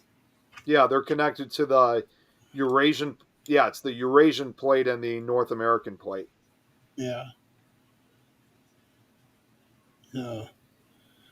All right. Well, we're at 53. Yeah. So. I wanted to tell Adrian before we get off because she's. Oh yeah, you wanted to bring something up. Yeah. So this is a different topic, but Adrian, I thought about you and Chris and some of the others about this when I talked earlier about the Turkish banquet that I was at. When I was telling you about that, Yeah. there was a show, right? Well, I wasn't expecting this, but I should still say it anyway. But although it was a good show, among one of the entertainment parts of the show, it was my first time ever I've seen belly dancers on a show. Belly dancing. That's actually a pretty fun art. It is. I mean, I was thinking you were going to say something else, that familiar text, but Oh, I know you saw boobies in the process Yeah. because okay. Here's the whole tell-all. Do you remember what their belly button was doing, or do you remember I wasn't really paying much doing? attention to that. Which one do you remember?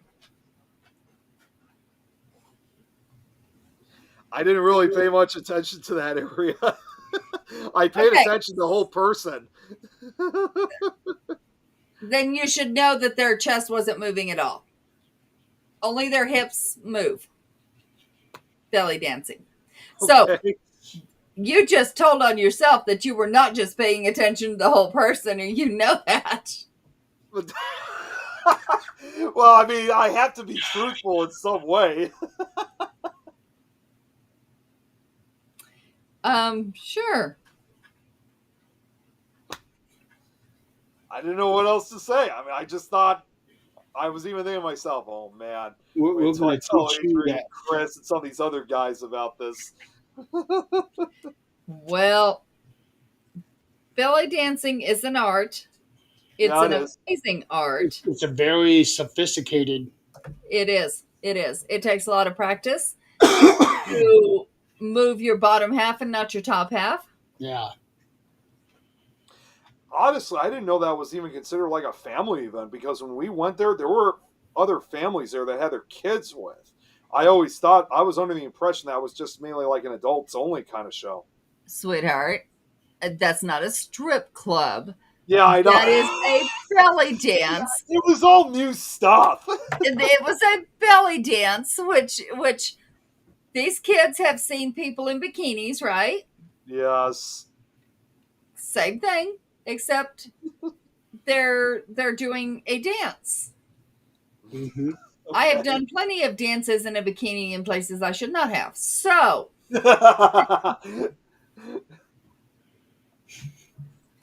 no, those kids were not traumatized, I promise. No, they weren't. I know they weren't. Are there any strip clubs in Greeley? No, you have to go to Denver. Oh, God. I think I know where you're getting at, Jeremy. Oh, no, there's one in Fort Collins because Zach used to work there. Used to be a bouncer. Yes, he was security, and we're still friends with some of the strippers. Okay. Paranude Chris. Denver and Springs, that's right. There's a new word. That's a new one. Yeah. You better take that soon, Chris. You better He was trade. one of the dancers. Oh my God. Hey, I actually have a video of Zach dancing on this show. Mm-hmm. Because I wish we could I drug put it, him, I I guess. put it in our greatest hits video when we did our 100th episode. Yeah. We could That's make right. that happen if we drugged him. We need to look into that. Oh, never mind. Zach Delete drugged that part of Zach. the show. Let me see if I can find that. Hire a stripper for Nick. Wink, wink. Right? Where is it? I'm pretty sure I labeled it as Zach dancing. And that is oh, what is a good word that is not insulting? I didn't list it as Zach dancing. I somehow hold on. No. Was it maybe listed under what the hell? Here. Nope. I found it. Yay. There's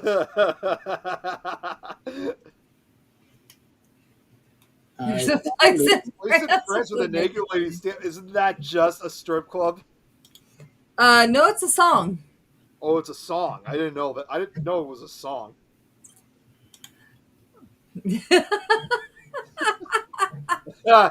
Okay, let's see. Oh, Eileen's part of this.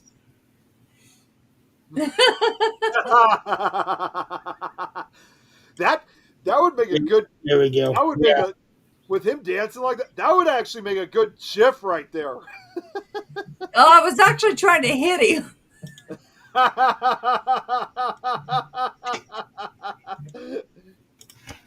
Yeah, because I remember putting that in a very specific spot in that video.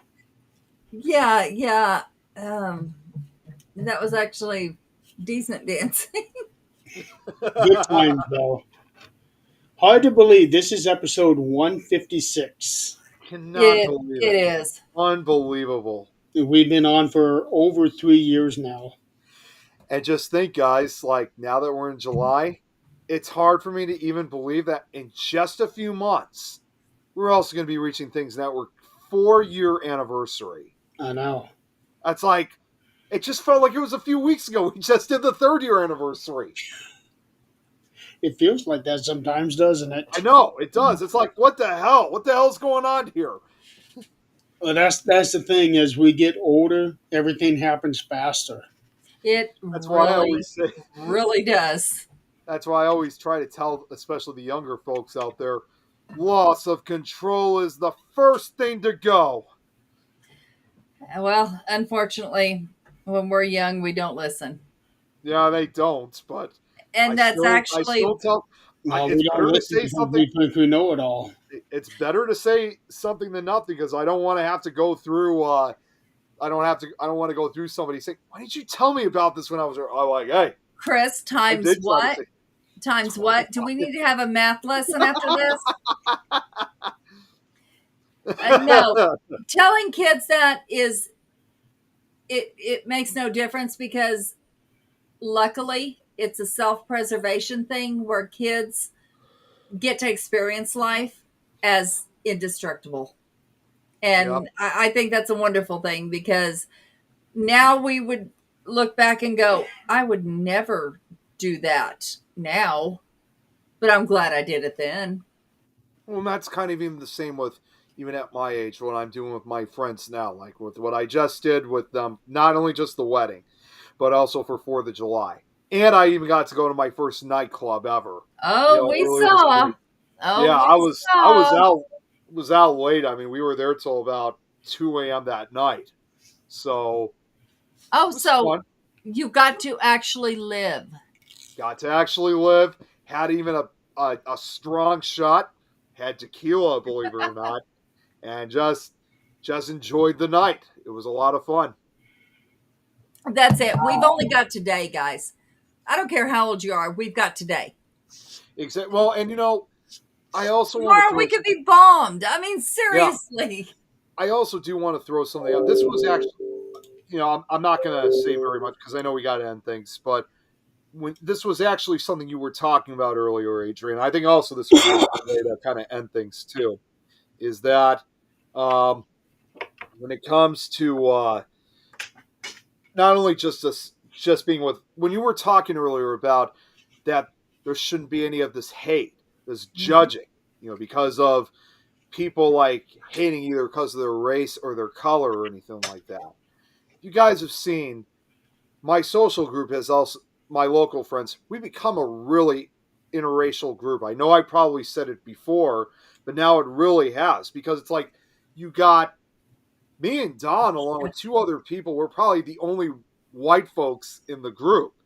Everybody else, we have at least 2 Native Americans with us. I told you the person who got married, It's awesome. she's Asian, and even though her husband would be identified as white, still he's Turkish.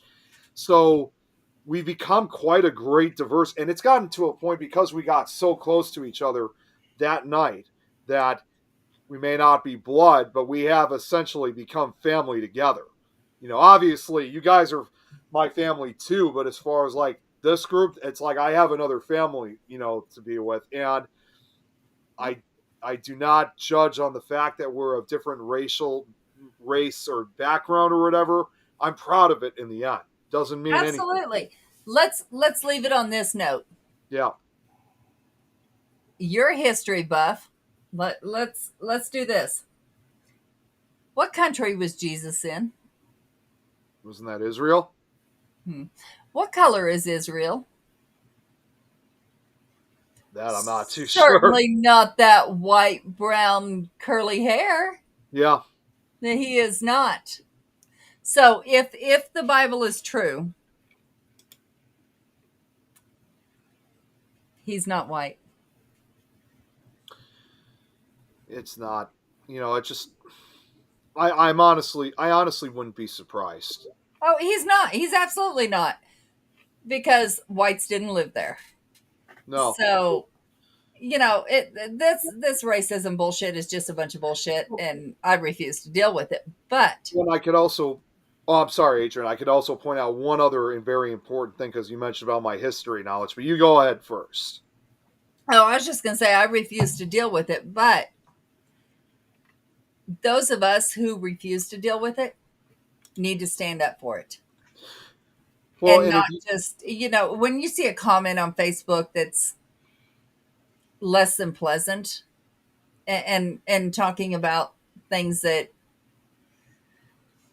what we consider normal is abnormal, and hatred towards somebody, we need to say something, because we are not saying anything, because we are not people that want to fight with other people. That's just No. who we are. Well, But let's also. Oh, I'm sorry. Go ahead. but when we don't at least say something, we don't need to fight, but we can No, put our no. opinion in, saying, even something as, are you ignorant? Just something opposing it, because most of us don't want to start shit. So, of course, that's not me, obviously, but most don't want to start shit. And so we stay quiet. Those of us that stay quiet, we're not heard. So all people hear is the hatred. And No. that's not okay. Other people need to know that there are people out there, more of us out here, that refuse the hatred than there are ones that are okay with it. The people that are also dreaming about this all white country and stuff like that, which is just insane to even hear. It's like, because you mentioned about my history, my knowledge, There and you stuff go. like that. Let's be honest. Where do you think, when you look back at human history, to our ancestry, long before we even became the modern day human, where do you think a lot of that originated from? Didn't originate over here. It definitely didn't, because for many years it was believed that Asia was the actual start of human evolution. In fact, reality we now know is it was in Africa. And I probably said this before, but I'll say it again. It's like some of these guys really fail to realize that in Africa, Europe, Asia, and at times North America, people often moved around intermixing for thousands of years. So who knows? Even if we're 100% European or whatever, still, because of our human evolution, we could still be part African and may not even know it, because our family history only goes as far back as it's able to. Well, and let's look at our animals. There are breeds. And then now we have made breeds into, what is that? A Pickapoo. Oh, yep. Pekingese poodle. I can go on with that. But the point is, there were only a few breeds. We ended up breeding them together, or they bred together. It doesn't matter how it happened. And we made breeds out of them. This is our doing. This is not nature's doing. No. This is our doing. So we are people. When you think These about are that, dogs. we pretty much did the same thing with humans. Yep. Exactly. We're people. These are dogs. Dogs don't give two shits about breed. Exactly. So And nature itself, not human nature, but nature itself does not give two shits. And let's face it, too, long after when we're gone too. I mean, because this is just the reality. Long after when, like all of us here are gone, couple hundred years from now, everything's going to be so racially mixed together. They're not going to be, people are not going to be able to be identified by Yeah, they who's are. black, who's white, whatever. Yep, that's exactly right, Rexton. That's Yep, they yeah. were. That's why I said when you really think And about that's human evolution why. began there. And that's why now people are erasing history. I know. So that nobody knows this. They've been erasing history for years, but Well, it's becoming a just huge remember issue. when you have your battles and your wars, the winners are the ones that write the history, That's and right. we dictate what they want to be remembered. that's right. Yep, that's exactly it. So our history, like you said, the Caucasian history is only 6 to 7,000 years old. So we have ties to whatever the first person was. Now, Exactly. Adam and Eve, hell, I don't know. But whoever that was is not who we portray. And it's not only that too. I mean, it's like this entire crazy. We've always been told, especially when we were younger, like let's say in this case for the United States or even North America fully in general, we were told the old thing that Christopher Columbus was the first person to ever travel to America, which now we know he wasn't. He was Right. actually very Long First time. of all, he wasn't. Second of all, he didn't even travel to the mainland. He only went to the Bahamas. And thirdly, he was quite a brutal guy, like we've now discovered, which is no wonder why Columbus Day is no longer a school day off for kids. I mean, It wasn't just the Bahamas. He touched down on a lot of the different islands. yeah, the Caribbean regions, but Just like the Vikings did. I mean, come well, on. yeah, Well, the the Vikings. Vikings made it to Newfoundland. Mhm. Hey, Matt Grant, holy cow, haven't seen you here in a long time. Good to see you. That's when I said Newfoundland. He pops up. Oh my goodness. Well, he's in Nova Scotia, but that is awesome to see you, Matt. That's right. That's right next to it, I think. Yeah, it is. But it's the addition of that. It's just I just don't understand why people would want to carry on that crazy belief or whatever. It just Well, so those of us that are what they call woke, I don't know. So those of us that understand need to stand up for that. We don't need to argue with people. We don't need to act stupid. We don't need to. I have to tone myself down because, Columbus Day. right? Well, I mean, that's to be fair, I know they are trying to change the name of that day to like Indigenous People Day for Native Americans because now that we've kind of understood who Christopher Columbus really was, I'm all for Indigenous People Day too. Maybe the day off too. I just wouldn't call it Columbus Day anymore now that we know what he was. Well, and the more I watch shows that are actually to history, true to history, and read different books. My son, he laughs at me. Those of you that don't know, my son is half Indian. Um, he's Eastern Shawnee and Cherokee, but he calls me his white mama. Yes, I gave birth to that boy. But the more I learn, the more I realize that, we've been fucking people over as a nation.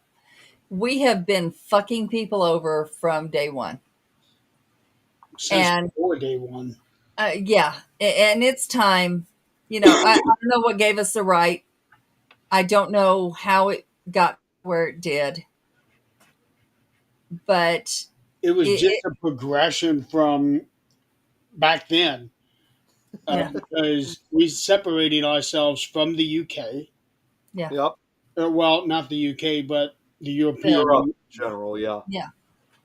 We separated ourselves from them and then established ourselves as a superpower because of that. Yep. Yeah. And I don't know, in It just logic, built up from there. I don't understand. I just don't, because it logically it makes no sense. But the point is, we have been fucking people from day one, and And ourselves. Yep. well, yeah, in the process, of course, because we should have been made to look stupid as soon as we started doing it, but we weren't, and so here we are now. We have a chance now to stand up against it. I don't mean be violent. I'm going to say that again. Violence is not what I'm saying. Or arguing with people until you look stupid. No. Just a comment is all that's needed for someone to think about what they just said. That comment. You know, when you talk about commenting and looking stupid, there's that the old adage of The Black it's Knights of better Europe. Yeah. to keep your mouth shut and let people assume that you're stupid than to open your mouth and prove to people that you're stupid. That's it. That's it. Or even a fish wouldn't get hooked if it didn't open its mouth. Yeah. Uh, More I importantly, am going to look into that, Braxton. you know, with what Braxton had said too, like, the Russian icons and the Black Knights and and whatnot, like all these other previous people that we've now discovered that had came probably a lot sooner than Columbus did. I think I might have said something too. There was even a book that had came out over a decade ago that we may have actually discovered that in addition to the Vikings, that the first real explorers predating Columbus's visit may have actually been Chinese, which was back in okay, so Columbus visit was 1492. So their visit was definitely sometime in the mid 1400s. I wouldn't be surprised because the land there was at one time a land bridge Yeah, you had the Bering Land connecting Bridge. Alaska to Russia. That's correct. Yeah, that's where a lot of the Vikings often travel. And funny enough, to a cryptozoological degree, that's also where they believe that Bigfoot may have traveled from parts of Asia over to modern day North America when the Bering Land Bridge existed. Of course, by then it was known as Gigantopithecus. Nick, fun fact for you: So that you almost had your name in a state. oh my God, seriously? There was at one time a proposed state called Nickajack. Wow. I am not kidding. I actually No, watched. no, I'm not laughing because I think it's a joke. I just think, wow. I actually watched a video 2 days ago about proposed statehoods that were not approved, and one of them was called Nickajack. Wow. Um, Another one was called Lincoln, Jefferson, and those two were supposedly supposed to be like states broken off from Texas so that it wasn't so big. But there's a whole bunch of statehoods that never made it. I looked at it was 1422 supposedly that the Chinese visited. That was when they were under the Ming Dynasty, and there's been a book about it. Long story short, the guy who wrote this book was due to a visit he had from China. He was going through different areas of China and through some of the downtown areas like Beijing, for example. He kept noticing the number 1422. And after a length of time, he kind of figured, thinking, well, I guess 1422 must have represented the year. And 1422 must have been a huge year for the Chinese even back then. So he asked several people, several of the local residents, of like, what does 1422 stand for other than representing the year? And that's when he heard from accounts that they were actually the first real travelers to modern day North America, prior to Columbus's visit. He was so intrigued by the story of the Chinese residents that he wrote a book about it. And in a way, it does make sense that the Chinese also may have been the first prior to Columbus, because if you look at some of the Native American tribes, even today, you notice that they do sometimes have some Asian characteristics to them.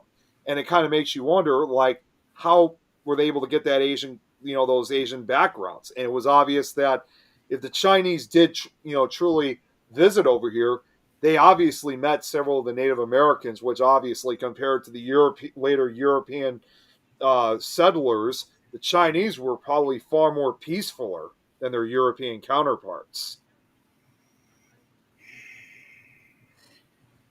Okay, So I just googled that so I can get the book on that. you're going to try to find the book? That's awesome. Yeah. Before we call it a night, I got a short video that I got to show you. It's probably the best video I've ever seen. Okay. I'm Let's worried. watch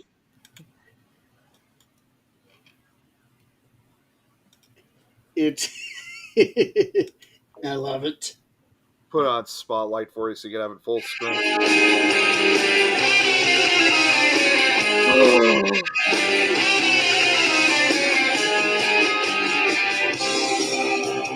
We're clowns.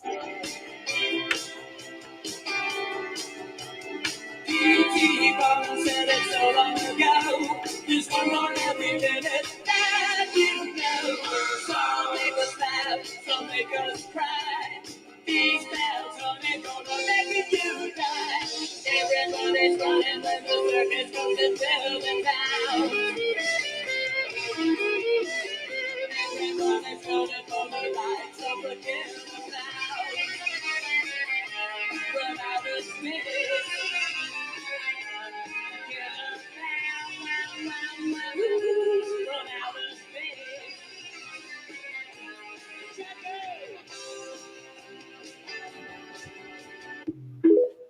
Oh, that is awesome. I love that. Somebody was bored. I would so live in that house. I could definitely see you living in that house. And Braxton says he has that song I in his absolutely playlist. would live in that house. I That thought is it was awesome. the greatest thing. Absolutely. Yes, there is, Braxton. All right, guys, we are 20 after and more than 2 hours into the show. We were supposed to only be doing an hour tonight. Yeah. But our Oh, well, curiosity somebody got the best of forgot us. to inform the mouth of the show. We'll let y'all guess who that is. Didn't we tell you that? I thought we did. Mm-mm. Oh. Yeah. Oh, well. Okay, so it looks like next week we will not be on again. I think that has been decided, right? Yeah, I considering know I gotta won't be here. Nick's traveling, so yeah. Yeah, it's going to be kind of a traveling weekend for us. Yeah, so no show next week, but we will be back. I should say I just had an idea I should do this Oh, when I good God. just had an idea that I should do for next weekend when I go to Paranormal Rockdown next weekend, because David's going to be there. And if she feels better, I should try and call Eileen, like FaceTime her, say, "Hey Eileen, guess who I'm with?" Oh, she's already going to know because they talk daily. Yeah, I know. Yeah, but I just want to see her reaction. Braxton, I actually have the band album it came from and also the movie soundtrack it came from. It is awesome. Yeah. All right, we'll go ahead and call it a night. Thank you, everybody, for playing along with us tonight and putting up with our shenanigans. But and also to end things for tonight, because since we were talking about the floods too, of course, our hearts go out to all the families of the victims and also those that they're still searching for down in Texas. Absolutely. Yeah, Nick, go play Minecraft. Yes, I know. I'm going to go play Minecraft as soon as we end. Yeah, they're Oh, all of course you are. See, if you do a lot less of that and concentrate on the shows you're supposed to be on, you wouldn't be having to cut shows now, would you?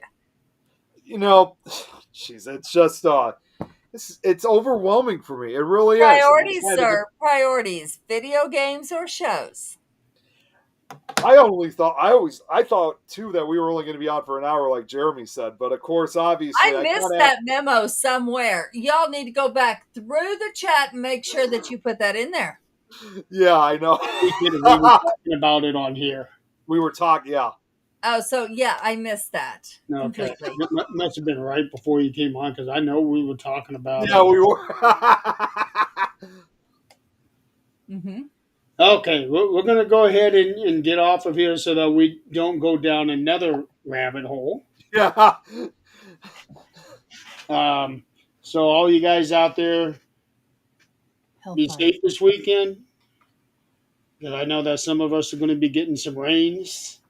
Yep. I Again, get to go play with lost puppies and kitties. Yep, she gets to do that tomorrow and next Friday. Fun. Not next Friday. I'll be traveling.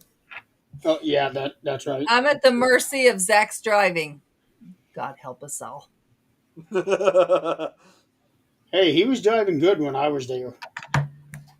Let's hope it stays that way. All right, everybody. Don't forget, we won't be here next week, but we will be back the following week. So, everybody have a good weekend, safe weekend, and have a good night. We'll see you all later. Take care.